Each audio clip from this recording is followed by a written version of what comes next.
Hey guys, Mike from blindsonline.com. I'm here today because I'd like to show you how to measure for either a wood blind, a faux wood blind, or a mini blind. The first thing that we would recommend that you guys do is go to our homepage at blindsonline.com and download a copy of the measuring worksheet. It'll just make things a lot easier, keep things organized, so lessen the chance of making a mistake. You can print out as many of these as you need. If you're doing multiple blinds, I would probably recommend filling out one for each blind. Now, we'd also like you to get a hold of a steel measuring tape. Okay, the steel measuring tape is the best way to go. Try not to use any fabric tapes or anything like that. You're going to get the most accurate measurement with this type of tape measure. Okay, so if we're going to mount the blinds, if our plan is that we want to mount our wood, faux wood, or mini blinds inside the window frame, okay, then I'm going to ask that you take three measurements. We're going to take three width measurements. We're going to start with the very top of the window. We're going to go from inside here to inside over here. We're coming up with about 23 1/8 or so, okay. Then I'd like you to bring the tape measure down to the center, and I would like you to measure that same width.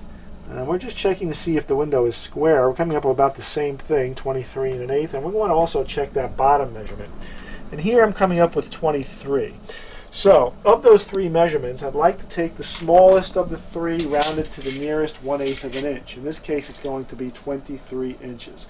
So, if we're going to place the order as an inside mount, we're going to supply 23 inches as our width. We'll make the necessary deduction for it to fit properly, so don't worry about that. Now, as for the height, I'd like you to take three measurements as well. I'd like you to take the far left side. Come on, here I'm coming up with about 35 5/8. I'd like you to take that center measurement, coming up with about the same, 35 5/8. And then I'd like to go to the far right side, and I'm coming up with 35 3/4. Okay, so it looks like we're a little bit longer on the right side. I'd like you to supply us with the longest of those three measurements. This way we can make sure that when the blind comes down, it rests on the sill and it's not hanging above the sill in any place. Okay, that's for an inside measurement. So, smallest of the width measurements, longest of the height measurements. Ordered as an inside mount, we'll worry about the deductions on the width. Now, if you choose to mount the blinds outside the window frame, okay, the width measurements are a little bit different. If you have molding around the window, I'm going to ask you to go from the far left edge of the window molding to the far right of the window molding. In this case, we're coming up with 27 7/8. Okay. If we're plan on mounting our brackets directly to the molding, I'd like you to deduct 3/8 of an inch from that. Okay. The reason for that is when you place your brackets on the molding, I want to make sure the blind's just a little bit smaller so that it'll fit between the brackets. If we make it the exact same size, we're going to have a tough time getting the blind into the brackets. So let's do the math. We have 27 7/8 here as a width. We're going to deduct 3/8 of an inch. That leaves us with 27 1/2. So we're going to order our blind as 27 1/2 inches wide outside mount. Okay, now the next measurement, height measurement.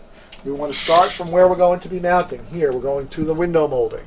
I'd like to start here and finish where we want the blind to finish. Now, if you have a windowsill that protrudes out, we're going to stop it at the windowsill. Let's say this had a windowsill popping out. Well, in that case, we'd probably be around 38 inches. But we don't have a windowsill, so we're going to continue down to the bottom of the bottom molding, 40 1/2 inches. So on this particular window, we're going to go 40 1/2 inches in height. Okay, so we have our width measurement, we have our height measurement, but we're not finished. Some folks might want to mount the blind up above the window as opposed to directly to the window frame. Okay, in that case, we're going to add additional inches for the height of the blind. If it's a wood or faux wood blind, add an additional 2 inches to your height measurement. If it's a 1-inch mini blind, add an additional 1 1/2 inches to your blind height. Okay, and don't forget to order the optional spacer blocks. The spacer blocks will push the brackets away from the wall so that when you operate the blind, they don't rub on the window molding.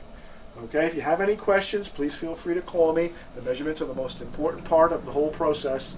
My name is Mike from blindsonline.com, and thanks for watching.